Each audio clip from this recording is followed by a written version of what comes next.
What is up, guys? We're back with more picks and predictions. This weekend, we got UFC Vegas 105. This is the full card betting breakdown. I'm going to go through every single matchup on the fight card. We went 10 for 12 in fight picks last week at UFC Mexico. So if you do like what you're hearing, hit that like button and let's jump right into the predictions. Opening up the card, we got Loma Lookboonmee versus Istela Nunes. And, Istela Nunes, especially, first of all, Loma Lookboonmee is like minus 700, and I think betting on her here, there's like almost no value. I'm fairly confident that she does get it done, but there's really no value in it, and especially the way this fight probably looks, where we know Istela Nunes is extremely dangerous, especially in round one. She's going to make round one look good. She's probably going to win round one, and you really don't want to have a minus 700 going into round two, having to win 2 and 3, but that's probably what this fight looks like. And Lookboonmee, I think, could even get her out of there, probably by a submission, if she does work pretty hard in that second and third round. I feel like that is potentially possible. Could also see this one going all three as well at the same time.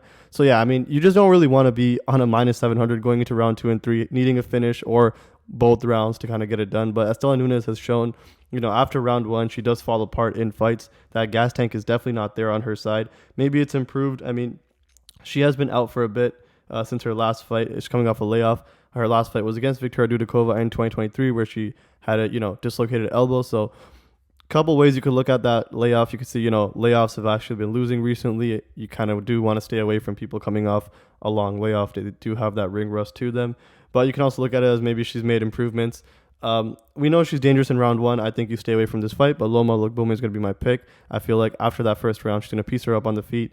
If she really wants to hunt that finish, I think she can find it via submission.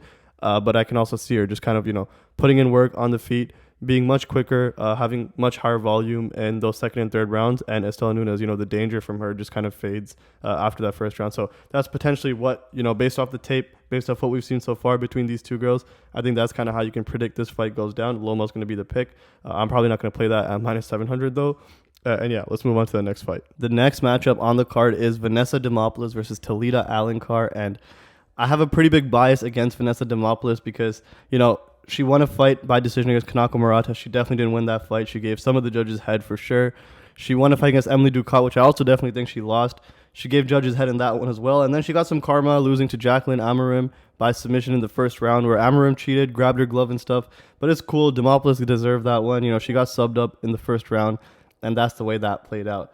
Now, I feel like Talita Alencar, her path to victory here is simply going to be through the wrestling. Obviously, we know she wants to get this fight to the mat. If there is a finish in this fight, it's going to be on the Talita Alencar side. So, win inside the distance, decision, no action, Alencar, I think that's a free bet. I don't see Demopoulos, knocking Alencar out. I don't see Demopoulos subbing up Alencar in this matchup. If Demopoulos wins, it's going to be a gritty decision, probably a gritty split, potentially robbery type of decision on the Demopoulos side. And I'm going to think she actually does pull that off because, Alencar, I think she can get Demopoulos down. Can she do it for 3? Or can she do it for 2 out of 3? I don't know. It's going to be hard for me to kind of pick that side of just she has to get her down. But yeah, Demopoulos can be taken down though, so I feel like the odds here are actually perfectly priced. This is super pick'em. It's going to be super close. Potentially Alencar can pull a submission off, but and I feel like those odds are actually pretty good. I think it's like plus 700 for Alencar to pull off a submission. So if you want to sprinkle that, be my guest. But outside of that, this is just going to come down to a very, very close decision. Probably where Demopoulos wins the third round, Alencar wins the first round, and there's a close second round where Alencar has some control and Demopoulos does a little bit more damage. That's probably what it's going to look like. And, the judges pick that fight differently every single week. So I'm going to go ahead and pick Demopoulos. She gets it done by decision. I think Alencar inside the distance, decision, no action is pretty free money. You're probably going to get that one returned. But if she does pull that submission off, you're going to get paid on that one. So that's the way I see this fight going down. Let's move on to the next matchup. Next matchup on the card, we got Victor Henry versus Pedro Falcao. And, we're going to see what Pedro Falcao is really made of. I'm going to go ahead and pick Victor Henry to beat him in this matchup. I feel like, Pedro Falcao is going to want to take this fight to the ground. He's going to shoot a bunch of takedowns. We saw that in his UFC debut against Victor Hugo. So he's fighting back-to-back victors here. He's 0-1 against victors. Maybe he goes 0-2. But he fought Victor Hugo on short notice, did make the weight, and that was, a decent fight. On short notice, Victor Hugo, I think, is actually pretty good.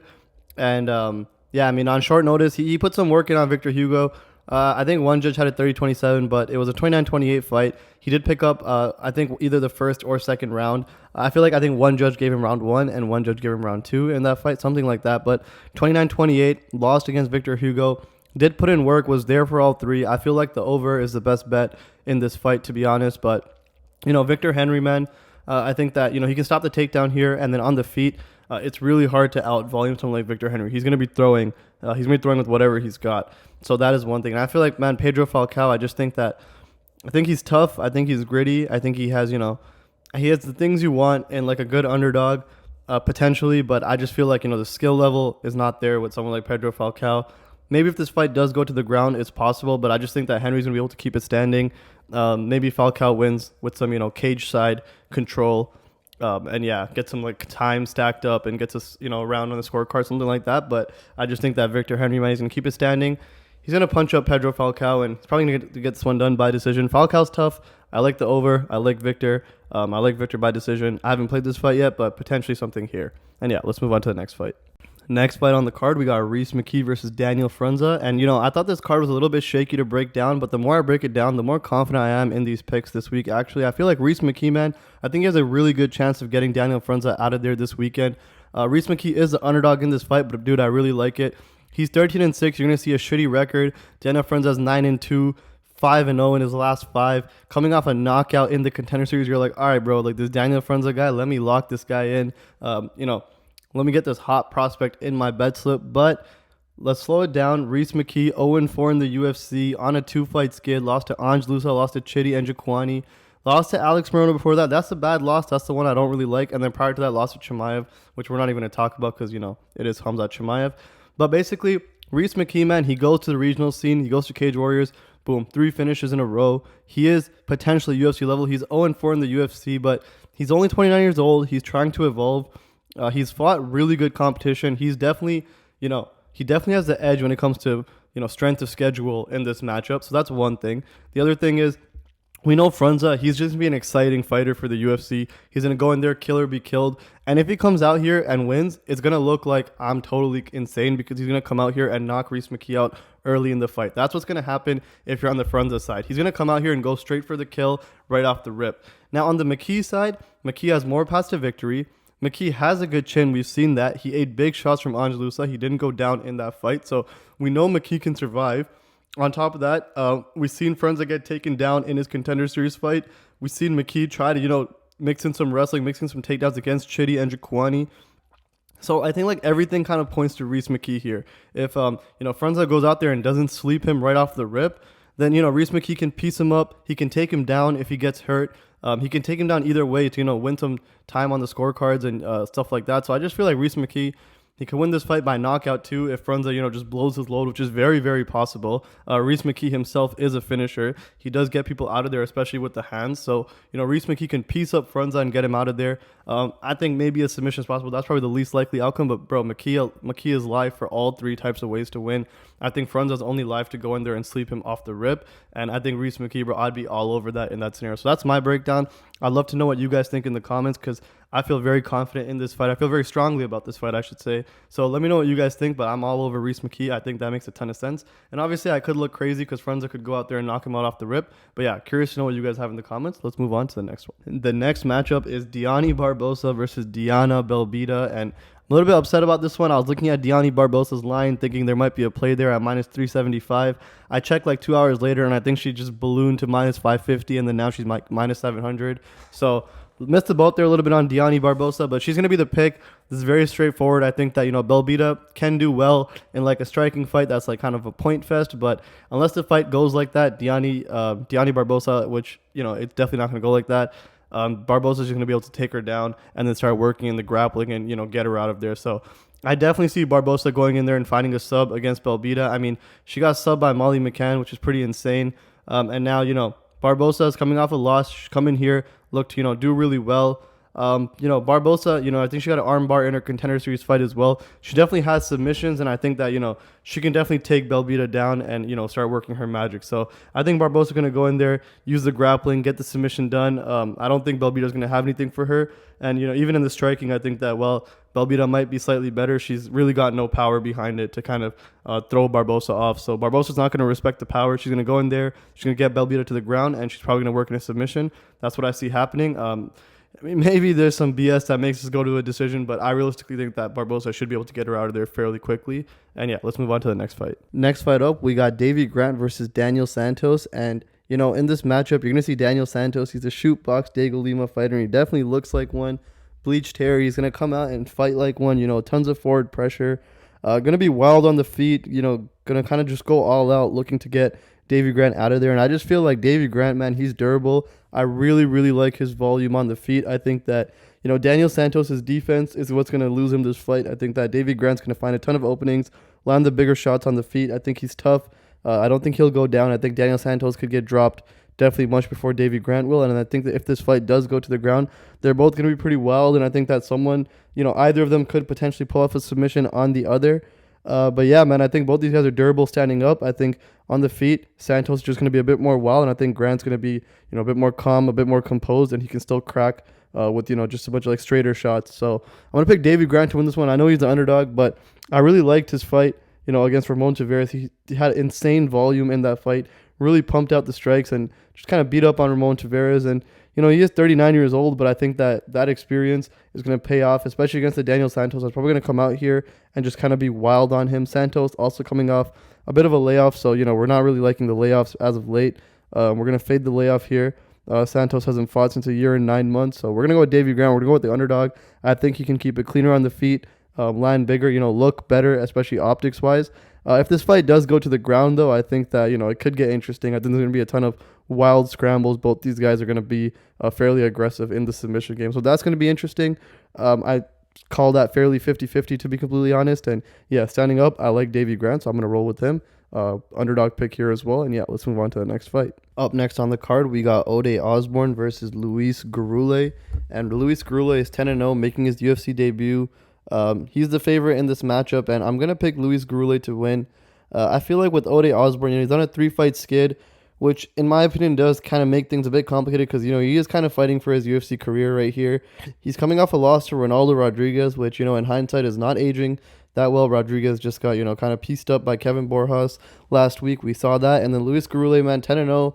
The undefeated fighters have been, pretty shaky in 2025 so far, but I feel like, Gurule definitely does have the output to kind of beat Osbourne here on the feet, and I feel like, Gurule definitely can mix it up better than Osbourne. I think that Gurule can maybe mix in some takedowns. I like Gurule, I like his cardio as well. I think he can go later in this fight. Definitely think he will take over in the second and third rounds. So, Osbourne comes out there, has a strong first round, and I feel like, he will be dangerous. He is a good fighter. He will keep this fight fairly close, but I think that, Gurule will take over as the fight plays out. I think he does end up getting it done on the scorecards. But, I feel like this one could be potentially close, potentially a little bit sweaty. So, yeah, take that as you will. But I think Gurule gets this one done, probably on the scorecards. Next up on the card, we got Torrez Finney, the Dana White Contender Series GOAT, versus Robert Valentin. And, Torrez Finney, this is going to be an insane guy to watch in the UFC. Dude is 5'8", fighting at middleweight. That's right, he's 5'8", and he fights at 185. His build is absolutely insane. The most muscular build, the most compact, dense muscle you're going to see in the UFC. His build is interesting, and dude is actually like a phenomenon in the grappling. When I say that, I just mean like the way he generates power with his low center of gravity. You can just like lift up and throw people on the ground. Like, it's just like absolutely insane. And I feel like in this fight, that's going to be his path to victory here.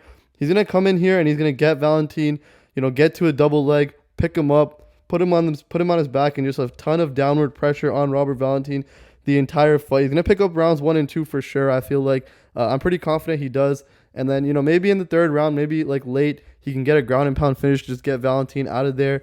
But I mean, Valentin, he's going to want to keep this fight standing. He can definitely piece Finney up, but Torrez Finney, man, I think, he's a berserker. He knows exactly what he wants to do in the octagon. We've seen him, work his way harder to get to the UFC than most people. He has 3 wins on the Dana White Contender Series. He went out there, he got a rear naked choke, didn't get a contract.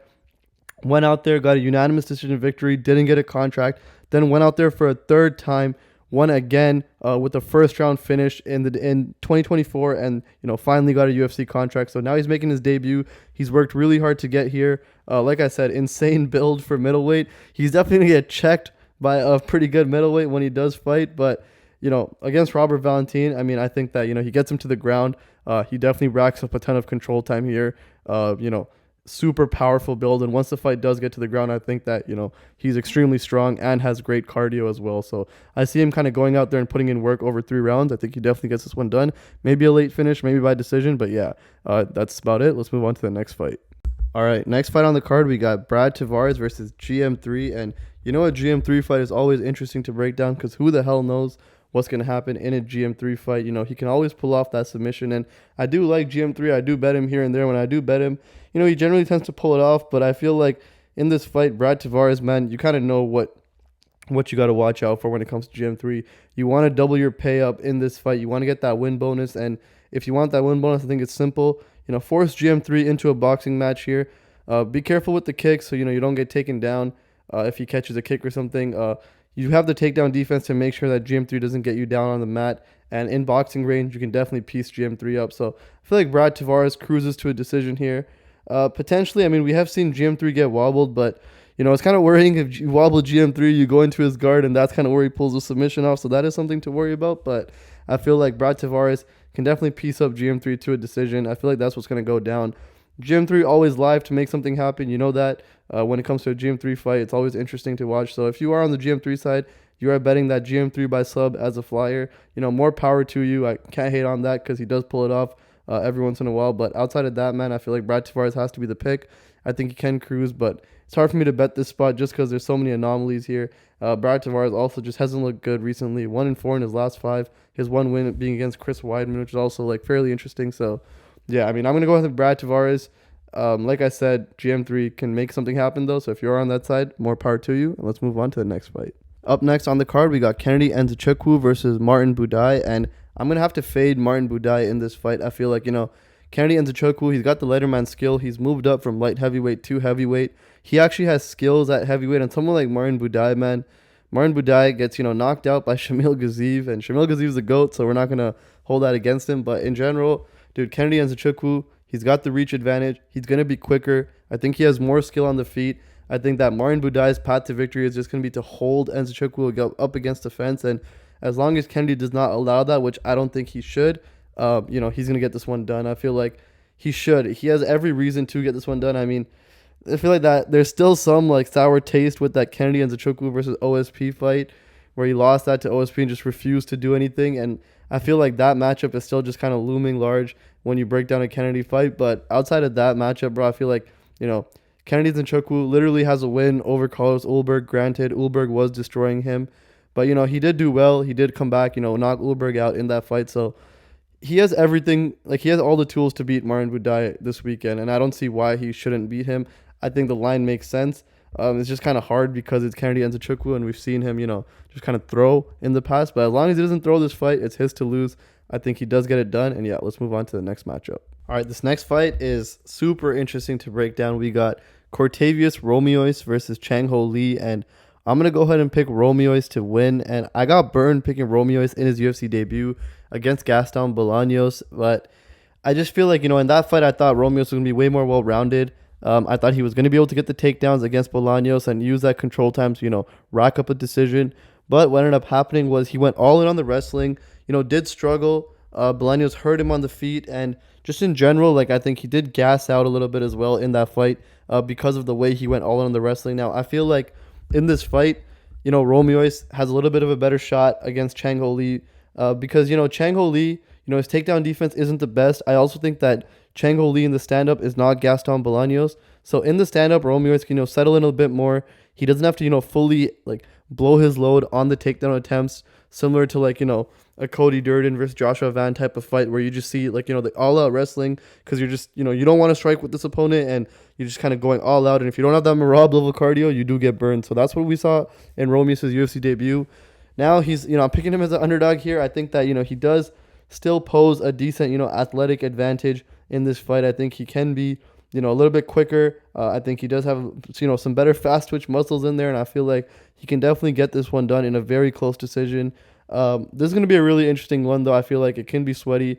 It probably will be sweaty no matter which way it goes. I can see, both these guys, going 1-1 into the third round.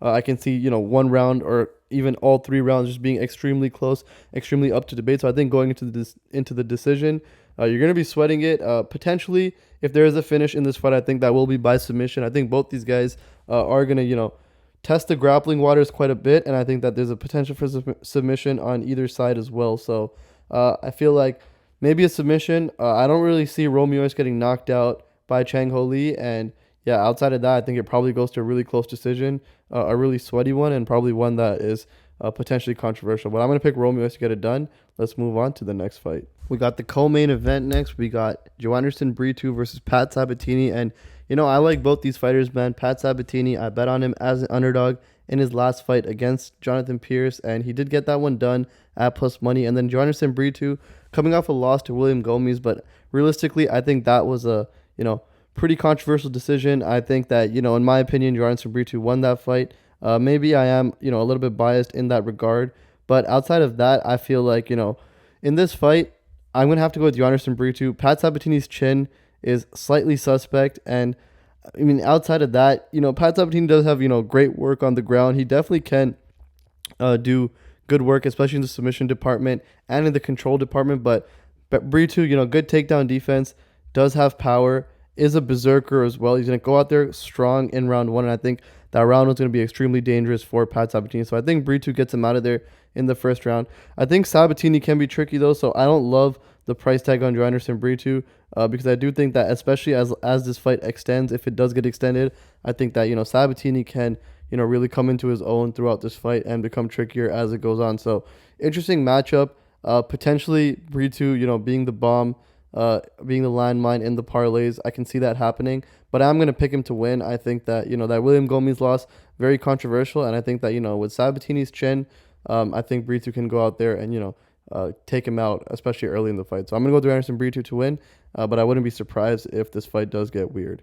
Up next, we got the main event. We got Lerone Murphy versus Josh Emmett, and, Josh Emmett coming in on a bit of a layoff. His last fight was obviously against Bryce Mitchell, where, he absolutely starched him. He had Bryce Mitchell convulsing on the ground. Really, really scary knockout. Really scary power from him.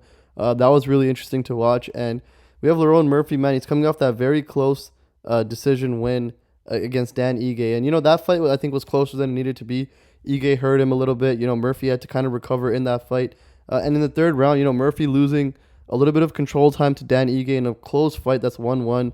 But, he ends up getting out of the position and, doing a bunch of damage in that third round to kind of secure it. I think it was the right call, but it was a close fight, close decision. But yeah, I mean, like I said, at the end of the day, it was a right call to, give Murphy the win there. And now he's fighting Josh Emmett in a 5-round main event. And I'm going to have to go with Lerone Murphy here. One, layoff for Josh Emmett coming into this fight.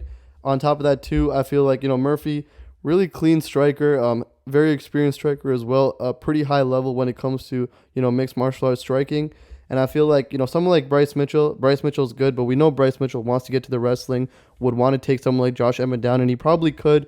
But, the entry, too dangerous for Bryce Mitchell. He ended up getting caught with a big overhand before he could get the wrestling going. But Lerone Murphy, man, Murphy's better on the feet here than Josh Emmett. Obviously, he can't get caught with anything big. I think Murphy, we have seen him wobbled a little bit in his last two fights, so something to note there. But at the end of the day, man, Murphy's a better striker. I think he can mix it up if he wants to against a Josh Emmett. I think he should mix it up, obviously, if he wants to against Josh Emmett. But yeah, I mean, outside of that, Josh Emmett live to land something big across all five, to be honest, not just early, but throughout the entire 25 minutes, live to land something big. And, Lerone Murphy, I think the better fighter overall. So I'm going to go with the better fighter, the younger fighter, the one with more momentum. I'm going to go with Lerone Murphy. He's 15-0. I think he's going to stay undefeated this weekend, get himself closer to the title picture in the featherweight division. I think he probably gets this one done on the scorecards. I can see him, being fairly safe against a Josh Emmett. Maybe, taking more risks if this fight is on the mat. But outside of being on the mat, I think standing up, I think that Murphy, keeps it fairly safe against Josh Emmett. I think he gets this one done on the scorecards. And yeah, that's it for all the picks and predictions for UFC Vegas 105. And with that, we wrap up the predictions for UFC Vegas 105. Really appreciate all you guys who checked out this video. I feel pretty good about this week. Like I said, I thought the week was pretty shady going into the matchups, but the more I broke it down, the more I think a lot of these do make a ton of sense. There are some, fairly shady fights in this. Like I think the Ramius fight can be super shady, can go either way. Pat Sabatini could make that fight pretty interesting. But, I think there's a lot of fights that I do think I see fairly clearly, like potentially like the Victor Henry one. I think that, while Pedro Falcao can do a bunch of work in the grappling. That, you know, Victor Henry should be able to dot him up. Pretty surprised that Rhys McKee is the underdog against Daniel Frunza, but maybe I'm wrong there. Maybe Frunza goes out there and just starches him off the rip. So yeah, like I said, pretty interesting week to break down.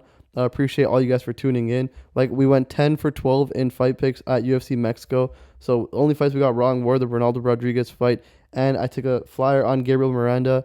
You know, could have probably gone 11 for 12 if I just kind of respected that Jamal Emmer's power. But yeah, we missed on those two fights, but hit every other fight. Picked Melky Costa to win. You know, had everything else go right, go our way. And yeah, man, I feel like smash the like button if this is something you enjoyed. Check out our premium on kopicks.win. For $20 a month, you basically get access to our bet slip, our unit sizes, and the timing of these bets. We do get, you know, fairly good EV on our bets. I think we had Raul Rosas at like minus 310 or something along the lines last week.